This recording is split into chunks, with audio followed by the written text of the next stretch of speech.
Saludos y bienvenidos a Teocrítico, el canal para aquellos cristianos que están hastiados de la pobreza bíblica y teológica que impera en sus iglesias. Para ti, que intuyes que debe haber algo más que sermones simplistas los domingos. Para ti que estás hambriento de las profundidades de la cosmovisión cristiana, pero no sabes en dónde encontrarlas y cómo navegarlas, este es tu espacio.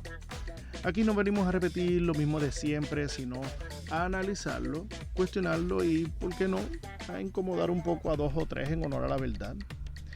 En este episodio hablaremos de algo que muy pocos quieren tocar, pero todos sabemos que está pasando. La educación cristiana en nuestras iglesias está en crisis. Las clases bíblicas se han vuelto rutinarias. Los jóvenes se desconectan y los maestros enseñan por deber, no por pasión. Pero, ¿qué está causando esta anemia espiritual? ¿Y qué se necesita para revivir la mente cristiana antes de que se apague por completo? Quédate, porque hoy en Teocrítico hablaremos de la raquítica educación cristiana, la crisis educativa que nadie quiere admitir y qué podemos hacer para salvarla. Comencemos. Desde mis 15 años tuve lo que yo llamo mi despertar intelectual. Curiosamente fue justo después de salir de una clase de escuela bíblica en la iglesia en donde tuve mi formación y crianza espiritual. Una sola pregunta me vino a la mente y no estaba pasando por ningún drama familiar, crisis existencial, rebeldía juvenil, nada de eso. La pregunta fue, ¿cómo sé si todo esto es verdadero? Esa pregunta me agarró por el cuello y me hizo su rehén. Y me adentré en el fascinante mundo de la apologética cristiana y mi fe no fue la misma. Pasó de lo sencillo a algo mucho más maduro. Desde ese momento yo sigo haciéndome preguntas similares. Pero el problema fue este. Cuando las empecé a hacer en la iglesia, las respuestas eran pésimas. Me decían, eso es un misterio, en el cielo sabremos más. O, la Biblia no está para entenderla, sino para obedecerla. Y mi favorita, me tienes bien cansadito con tus preguntas filosóficas esas, Miguel. Esa última no es chiste, esa es anécdota. Y ahí entendí algo. Muchas escuelas bíblicas en nuestras iglesias no forman pensadores, forman repetidores. Lo que coloquialmente le llamábamos la teología de la cotorra en Puerto Rico. Muy apropiado, por cierto. Y eso está matando a la fe lentamente. Hoy, la ausencia de creyentes en las noches de estudio bíblico es tan normal que ya nadie lo cuestiona. Las excusas abundan. La distancia, el trabajo, los niños pequeños, el cansancio. Y realmente muchas de estas son válidas. Pero hay otras más incómodas, como la gente no viene porque se aburre. No aprende en la escuela bíblica. ¿Y saben qué? Tienen razón. Los jóvenes llegan porque los padres los traen. O porque quizás hay un noviecito o una noviecita en la iglesia. Claro, nada malo con eso. Pero casi nadie viene con la expectativa de aprender algo que les vuele la cabeza y les fortalezca la fe. Y es porque no lo esperan, porque no lo han visto nunca o muy rara la vez. Y el problema no son los maestros. La mayoría son voluntarios, con buena voluntad y corazón. El problema es el sistema, el contenido, el material, la estructura y una falta de visión educativa. Se utilizan materiales muy genéricos, superficiales, repetidos. Contenido que atiende más las emociones con algunos matices y versículos bíblicos. Currículos que no cambian desde hace décadas y detrás de eso muchas veces es porque también hay un pastor que se resiste a cualquier cambio. Hay otros pastores que no. La educación cristiana necesita un extreme makeover desde hace décadas. Y esto no es solo percepción. Los números, las estadísticas lo confirman. Aquí en los Estados Unidos, Lifeway Research encontró que 2 de cada 3 jóvenes, escuche, 2 de cada 3 que asistían regularmente a una iglesia protestante durante su adolescencia dejaron de ir al menos un año entre los 18 y 22 años de edad. Barna reporta que cerca del 64% de jóvenes adultos con trasfondo cristiano se desconectaron de la iglesia en sus 20s. La razón más común: la iglesia no me equipó para enfrentar el mundo real. Y esto no debería sorprendernos porque 1 de Pedro 3:15 nos da una orden clara que hemos ignorado por generaciones, al menos esta última, que dice: estén siempre preparados para responder a todo el que les pida razón de la esperanza que hay en ustedes, pero háganlo con gentileza y respeto. Nueva versión internacional. Esto no es un mandato para teólogos, pastores, líderes o intelectuales en la iglesia. Es un llamado para todo el cuerpo de Cristo. El problema es que la iglesia ha abandonado esta responsabilidad y esa omisión ha sido uno de los principales motivos por los cuales los jóvenes se están yendo del cristianismo. El estudio del Pew Research Center del año 2016 lo deja bien claro, y cito: cerca de la mitad de los actuales nones, o sea, los no religiosos, que fueron criados en una fe, indican que la falta de creencia los llevó a apartarse de la religión.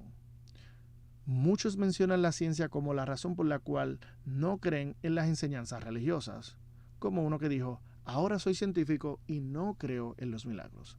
Cerramos cita. Otros apelan al sentido común, la lógica o la falta de evidencia, o simplemente dicen que no creen en Dios. Entre las razones más frecuentes que se dio en este estudio, los jóvenes dieron la siguiente para abandonar la fe: aprendí sobre la evolución cuando fui a la universidad. Otro dijo: el pensamiento racional hace que la religión se derrumbe. Otro dijo: no hay evidencia científica o específica de un creador. Y otro más dijo: estoy aprendiendo, estudiando y tomando mis propias decisiones en lugar de escuchar a otros. Es una cosa muy terrible. Y si revisamos un estudio más reciente del Pew Research Center sobre padres y adolescentes, el panorama es igual de preocupante. Cuando hay diferencias religiosas entre los adultos y sus hijos, de 13 a 17 años, casi siempre los adolescentes son menos religiosos que sus padres. Por ejemplo, solo el 24% de los adolescentes afirma que la religión es muy importante en sus vidas, el 24%. Y esto es comparado con el 43% de los padres. En otras palabras, estamos criando una generación que sabe más, pero cree menos, que tiene acceso a toda la información del mundo, pero carece de una formación espiritual para procesarla. Ahora, ¿siempre fue así? Retrocedamos en el tiempo un momento. Imagina entrar a la era medieval y vas a tomar una clase en un aula y te das cuenta que no solamente se lee las escrituras, también se estudiaba Homero, Aristóteles o Cicerón. Durante más de 1000 años, escucha bien, más de 1000 años, la educación cristiana se construyó sobre el modelo de las artes liberales clásicas. Los jóvenes aprendían el trivium, que son la gramática, retórica y la lógica, como fundamento para luego profundizar en teología. De hecho, consideraban estas disciplinas herramientas preparatorias para entender mejor la Biblia. Por eso, un estudiante medieval podía recitar a Virgilio o a Platón en latín y en la misma semana estudiar a fondo una epístola de Pablo. La iglesia entendía que para defender y vivir la fe había que pensar bien y expresarse bien. Que, by the way, la oratoria en el púlpito hoy día dan ganas de llorar. Pero eso es otro tema. Con esto no quiero avergonzar a los predicadores, ¿verdad? Ni a pastores que me están escuchando. Simplemente a ellos quizás tampoco se les enseñó, se les enfatizó sobre esto y entienden que lo que han hecho por tanto tiempo está bien, porque es lo que todo el mundo hace, es el modo de operar. Mi intención hacia ellos es abrirles el entendimiento de que tienen por delante una oportunidad de mejorar, no porque meramente se escuchen elocuentes, sino porque estos tiempos lo exigen, si es que quieren mantener a la nueva generación firme en la fe. No es coincidencia que muchos padres de la iglesia fueron formados en oratoria clásica. San Agustín, por ejemplo, antes de convertirse fue profesor de retórica y arte de escribir. Talentos que luego puso al servicio del evangelio como obispo. ¿Sabías que también en la escuela bíblica medieval se usaban otros textos, entre comillas, paganos? Sí. Lejos de temer el conocimiento secular, los primeros cristianos supieron aprovecharlo con sabiduría. Un documento histórico revela que los creyentes de los primeros siglos solían enviar a sus hijos a la misma escuela greco-romana que los paganos, aceptando sus planes de estudio, pero filtrando los contenidos contrarios a la fe. En otras palabras, se tomaba lo bueno y se desechaba lo malo. El gran teólogo Orígenes animaba a sus discípulos a tomar de la filosofía griega todo conocimiento útil como educación preparatoria para el cristianismo, incluyendo elementos de geometría, astronomía, música y retórica, y se subordinaban a la fe. Orígenes ilustró esta idea con una imagen bíblica bien genial. Él decía: así como Israel tomó los tesoros de Egipto para construir el tabernáculo, los cristianos debían tomar prestada la sabiduría de los gentiles, entre comillas, ¿verdad?, el oro de Egipto, para construir su propia filosofía divina. La filosofía y la literatura clásica se veían como siervas de la teología, no como amenazas. San Basilio el Grande, para el siglo IV, incluso escribió un pequeño libro dirigido a los jóvenes cristianos sobre cómo beneficiarse de la literatura griega sin comprometer la fe. Basilio, educado él mismo en Constantinopla y Atenas, reconocía el valor de los estudios clásicos, como los poetas, filósofos, historiadores, aunque advertía sobre los errores morales que allí podían haber. Su consejo era bien sencillo y brillante: imitar a la abeja. La abeja vuela de flor en flor, pero solo extrae el néctar y deja atrás el veneno que pueda poseer otra flor. Del mismo modo, el joven cristiano podía leer a Homero, Hesíodo, Platón, Epícteto y Séneca, tomando la virtud que enseñan en sus mejores pasajes, como el coraje, la justicia, la templanza, el control, e ignorando lo que no edifica. Así, al confrontar esas ideas con la cosmovisión bíblica, se resaltaría por contraste la superioridad y la verdad del cristianismo. En resumen, los creyentes de antaño no tenían miedo de los libros paganos. Más bien los usaban como sparring intelectual, como herramientas para pulir la comprensión de la verdad cristiana. La retórica, en particular, ocupaba un lugar de honor en este currículo clásico. Aprender a articular argumentos convincentes y conmover con palabras era considerado parte esencial de la formación cristiana. Por eso, la elocuencia fue una marca de la iglesia histórica. Agustín, ya de obispo, enseñaba que la predicación debía hacer descubrir la verdad oculta, más que simplemente agradar el oído. Los grandes predicadores y apologistas sabían usar técnicas de oratorias clásicas para presentar el evangelio de forma que fuera atractiva y razonada. A todos los creyentes se les animaba a estar siempre preparados para responder, lo que implicaba entrenamiento intelectual y comunicativo. En los monasterios medievales, los monjes copiaron manuscritos de Cicerón y Aristóteles junto con los comentarios bíblicos, preservando así el legado intelectual para nuevas generaciones. En las primeras universidades, que por cierto fueron fundadas por la Iglesia, cualquier estudiante de teología primero tenía que dominar el trivium antes de recibir su título. En otras palabras, debían saber pensar lógicamente, debían saber también hablar persuasivamente para ser un buen teólogo. ¿Qué logró ese enfoque? Sencillamente forjar mentes brillantes sin tener que apagar la fe. Durante siglos, la Iglesia produjo filósofos, científicos y pedagogos de primer orden, que a la vez eran devotos cristianos. Pensemos en Tomás de Aquino, cuya síntesis teológica incorporó la filosofía de Aristóteles sin diluir el Evangelio. O en los líderes de la Reforma Protestante, muchos de los cuales fueron humanistas clásicos antes de que fueran predicadores. Este matrimonio entre fe y razón construyó una tradición educativa robusta que dio frutos por generaciones. La Biblia siempre fue el núcleo, sí, pero alrededor de ella orbitaba la razón, la literatura, la ciencia, iluminadas todas por la cosmovisión cristiana. Yo les pregunto, ¿no sería hermoso volver a utilizar el Trivium como prerequisito para estudiar teología en nuestras iglesias y en nuestros seminarios?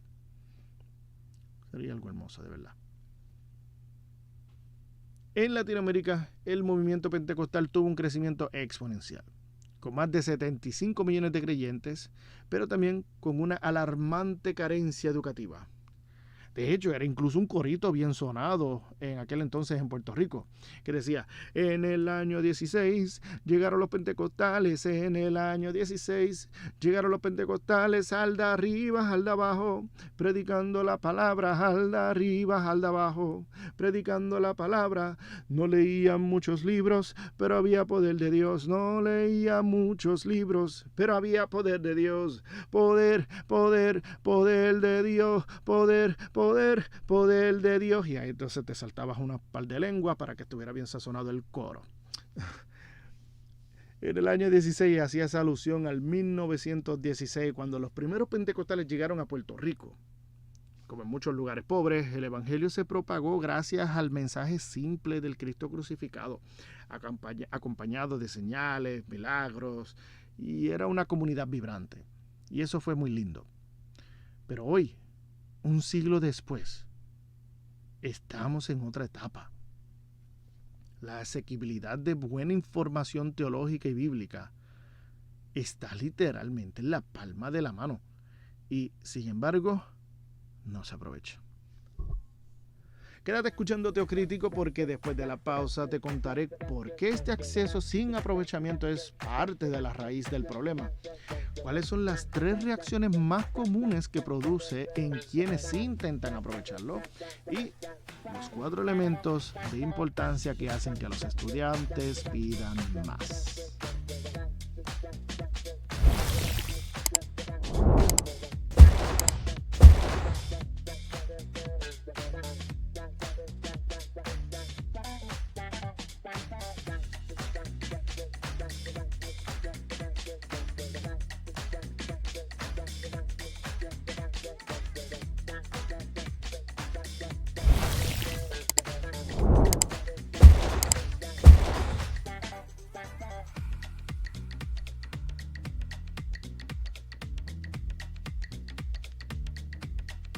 Cuando un creyente sí aprovecha la buena información que tiene disponible a la mano, suelen pasar 3 cosas. Primero, están los que estudian, se gradúan y luego regresan a sus viejos hábitos. Tú los escuchas predicar y parece que nunca pusieron un pie en un seminario o en una universidad teológica. Perdieron el tiempo y el dinero. Segundo, están los que reciben tanto shock al aprender cosas nuevas que por falta de un fundamento bíblico sólido en las doctrinas esenciales del cristianismo, se apartan de la fe, porque comienzan un proceso de deconstrucción que llega a deformar la fe que fue recibida, que aunque haya sido simple, no significa que haya sido falsa. Tercero, los que sí son solidificados en el Señor. Estos, al abrir los ojos a las riquezas de la fe, descubren la superficialidad y mediocridad con la que muchas iglesias instruyen al pueblo de Dios. Se sienten decepcionados, incomprendidos y a menudo terminan siendo hasta marginados, silenciados o directamente expulsados, rechazados, porque es que la iglesia no sabe qué hacer con un creyente que piensa. Así que sí, nuestras iglesias están creciendo, pero se están desangrando a la misma vez. Crecen en miembros, pero no están creciendo en discípulos. Y lo que no se alimenta, se debilita. Déjame ponértelo así. Imagina 2 restaurantes y un mismo mercado. Ambos compran ingredientes frescos del mismo lugar. Pero en el restaurante que se llama El Caldero del Diablo, la comida llega fría, mal sazonada, el mesero te trajo el side que tú no pediste y tu ribeye llega como goma de Corolla del 93 cuando lo pediste medium well. En el segundo restaurante, la chequina a la parrilla, La comida llega perfecta, el ambiente es acogedor, el ribeye está tan suave que un mellao se lo comería sin dificultad y el restaurante te regala un postre por ser cliente fiel. Dime, ¿a cuál vas a volver? Obvio, a check-in a la parrilla. Y si alguien te dice, pero Miguel, es que están usando los mismos ingredientes. Sí, tú vas a responder, sí, pero no lo preparan igual. Lo mismo pasa con los maestros de escuela bíblica o con cualquier maestro. Todos tenemos la misma Biblia, pero no todos saben manejarla con propiedad. Por eso los creyentes naturalmente se sienten motivados a asistir cuando alguien enseña la Biblia de una manera bien explicada, bien ilustrada y que los hace conectar. No es preferencia, es simple sentido común, señores. Y aquí es donde viene el diagnóstico más profundo de la crisis de la educación cristiana. Nuestras escuelas bíblicas están diseñadas para enseñar, no para entrenar. Piensa en eso. Enseñar transmite información. Entrenar forma convicciones. Enseñar te da respuestas. Entrenar te prepara para las preguntas que aún no te has hecho. Y si seguimos enseñando sin entrenar, vamos a seguir graduando cristianos con una fe emocional, pero sin fundamento intelectual. Sin embargo, y esto es importante, no todo está perdido. A pesar de lo alarmante de los estudios mencionados al inicio, los jóvenes que están dejando el cristianismo no necesariamente están dejando a Dios. Según investigaciones recientes, cerca del 88% de los estadounidenses afirma creer en algún tipo de Dios, poder superior o fuerza espiritual, aunque no sea el Dios de la Biblia. Incluso entre los que hoy se identifican como los nones, los no religiosos, un 17% dice creer en el Dios de las Escrituras y más de la mitad, un 53%, afirma creer en una fuerza espiritual o poder trascendente. Sorprendentemente, hasta un 18% de los ateos declara creer en algún tipo de poder superior. Estos hallazgos son presentados por J. Warner Wallace y Sean McDowell en su libro So the Next Generation Will Know, Preparing Young Christians for a Challenging World. En otras palabras, los jóvenes que se van de la iglesia no han dejado de tener hambre espiritual. Todavía están buscando respuestas, sentido y trascendencia. No son causas perdidas. Están dispuestos a escuchar. Si nosotros estamos dispuestos a escucharlos primero. Y ahí está la clave. Escuchar. Porque el problema no se resuelve solo dando mejores clases o enseñando más doctrina o haciéndolas más entretenidas. Claro, debemos enseñar verdad y presentar razones sólidas para creer, pero eso es solo la mitad de la ecuación. La otra mitad, que es igual de crucial, es construir relaciones auténticas. Los jóvenes de hoy no solo quieren argumentos razonables, sino quieren mentores. Buscan convicción y conexión.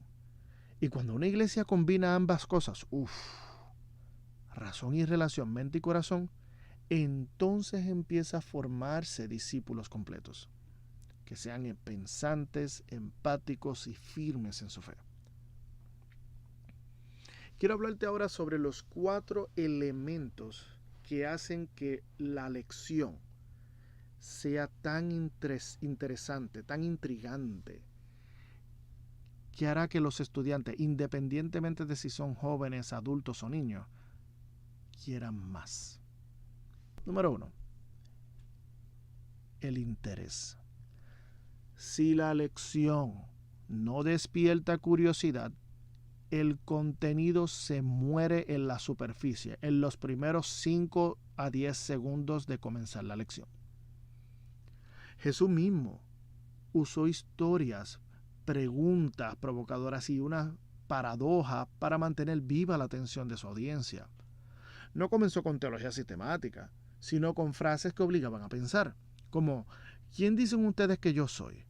O ¿el reino de los cielos es como? Un estudio de la Universidad de Stanford encontró que las personas retienen un 63% más de información cuando están emocional o intelectualmente interesadas en el tema. La curiosidad literalmente activa las mismas zonas cerebrales que la dopamina. En otras palabras, el aprendizaje es placer cuando hay curiosidad. En el contexto cristiano, esto implica que debemos enseñar de modo que el alumno sienta asombro, no aburrimiento. Cuando una lección enciende el asombro, por ejemplo, al mostrar la coherencia entre ciencia y fe o la profundidad de una parábola o algo, el corazón se involucra y la mente despierta. Esa es la importancia de crear una lección basada en el interés del estudiante. Número 2. Nuestro segundo elemento es la relevancia.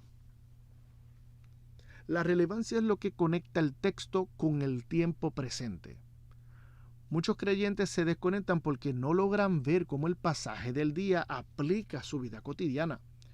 Y eso no es culpa de ellos, sino de una enseñanza que no traduce las verdades eternas a los dilemas actuales.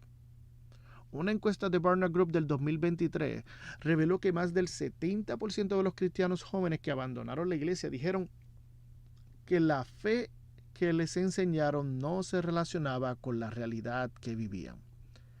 Y eso es un dato devastador. No es que abandonaron porque no creyeran en Dios, sino porque no vieron cómo su fe se encarnaba en el mundo moderno. Ser relevante no es modernizar el Evangelio. Hay que mostrar su poder para responder a las preguntas del momento, los cuales son identidad, propósito, sexualidad, ansiedad, justicia social. Cuando la lección muestra cómo el Evangelio habla a esas áreas, el alumno siente que Dios no solo le habla al pasado, sino a su presente. Elemento número 3. Necesidad. Una lección eficaz debe partir de una necesidad real. En pedagogía se dice que el aprendizaje ocurre cuando el alumno percibe carencias. Si el estudiante no siente que le falta algo, no va a buscar llenarlo. Cristo siempre partía de una necesidad humana, como el hambre, yo soy el pan de vida, o la sed, si alguno tiene sed, venga a mí y beba. La culpa, tus pecados te son perdonados, o el miedo, no temas, yo estoy contigo. En educación cristiana, ignorar las necesidades del creyente es como recetar medicina sin diagnóstico. Puedes dar la mala dosis, el mal medicamento, en el mal momento. Muchos maestros preparan la lección sin preguntarse, ¿qué le duele a mi gente esta semana? ¿Dónde están sangrando espiritualmente? Cuando la enseñanza atiende esas carencias, el oyente no solo aprende, siente que Dios lo está visitando. Estudios del Fuller Seminary muestran que los jóvenes que permanecen firmes en la fe son aquellos que sienten que la iglesia los ayudó a conectar el evangelio con sus luchas personales, no solo con sus deberes morales. Y por último, el cuarto elemento, y probablemente el más ignorado, el dolor. No me refiero solo al sufrimiento físico o espiritual, sino a esas heridas emocionales y existenciales que moldean cómo aprendemos, pensamos y creemos. Cuando yo terminé mi certificación en mercadeo de correos electrónicos, hubo una lección que nunca olvidé. Se nos enseñó que las personas no abren un correo porque quieren mejorar sus vidas, sino porque quieren dejar de sufrir. El progreso inspira, sí, pero el dolor impulsa a actuar. Psicológicamente somos más propensos a cambiar cuando algo duele, no cuando todo va bien. En el mercadeo lo llamamos los pain points, los puntos de dolor.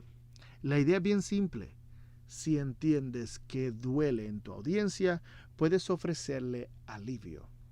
Y aquí no se trata de manipulación, sino de ser como un médico que diagnostica el problema y ofrece la medicina adecuada.